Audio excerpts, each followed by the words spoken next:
Hey guys, how we doing today? This is going to be a quick little video on something that I think that will actually be pretty interesting.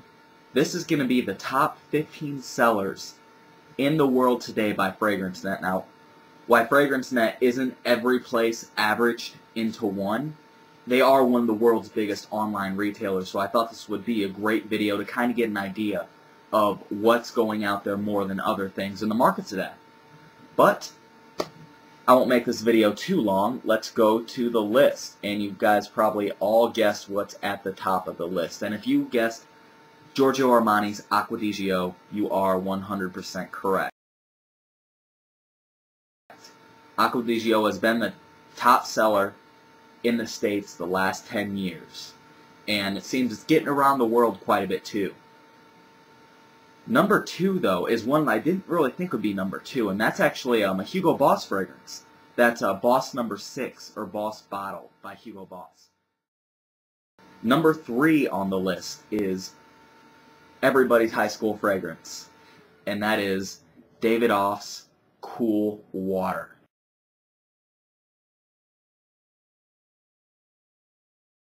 Number 4 on the list we actually have is Liz Claiborne's bestseller, and that is the original Curve for men.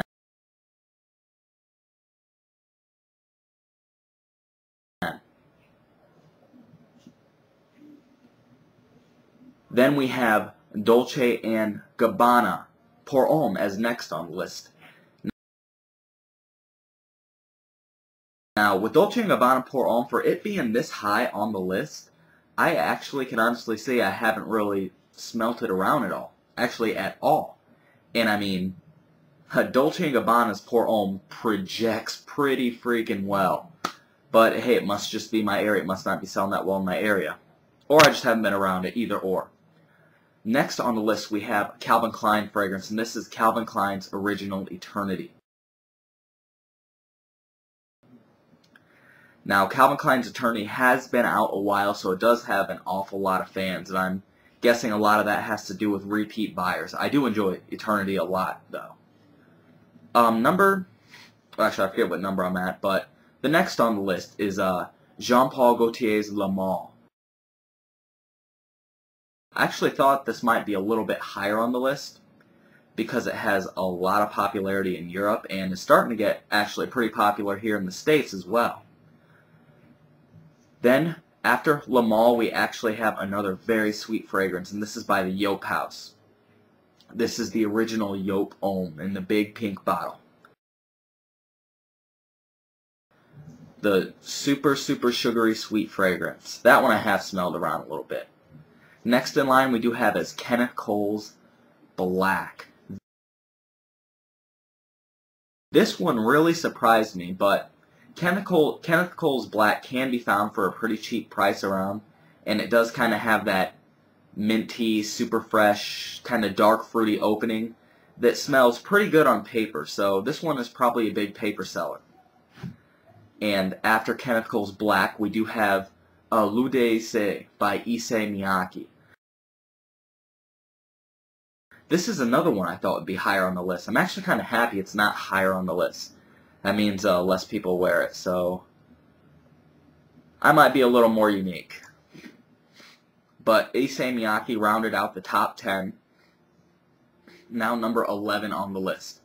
We have Paco Rabanne fragrance. Not Paco Rabanne's 1 Million, not Paco Rabanne's Ultraviolet, not Paco Rabanne's Black Excess, but the original Paco Rabanne.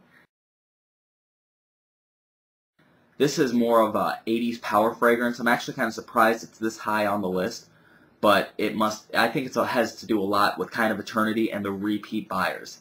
The fragrance does dry down pretty nicely though.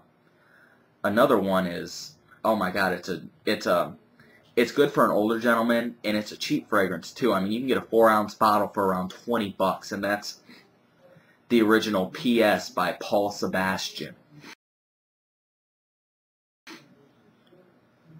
Then, coming in at 13 was the one that was a classic so long ago. Still is a classic today because it's still selling. At number 13 we have a Ralph Lauren fragrance, and that is the original Polo Green by Ralph Lauren. Okay, after Polo Green at 14, we have Quorum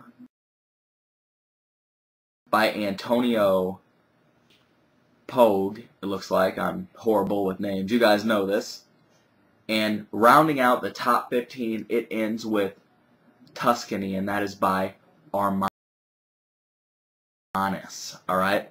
So definitely, guys, just to kind of give you an idea of the top sellers in the world right now. Now remember, this isn't an average of every site in the world. This is just one of the biggest sites in the world, Fragrancenet, as far as an online retailer goes.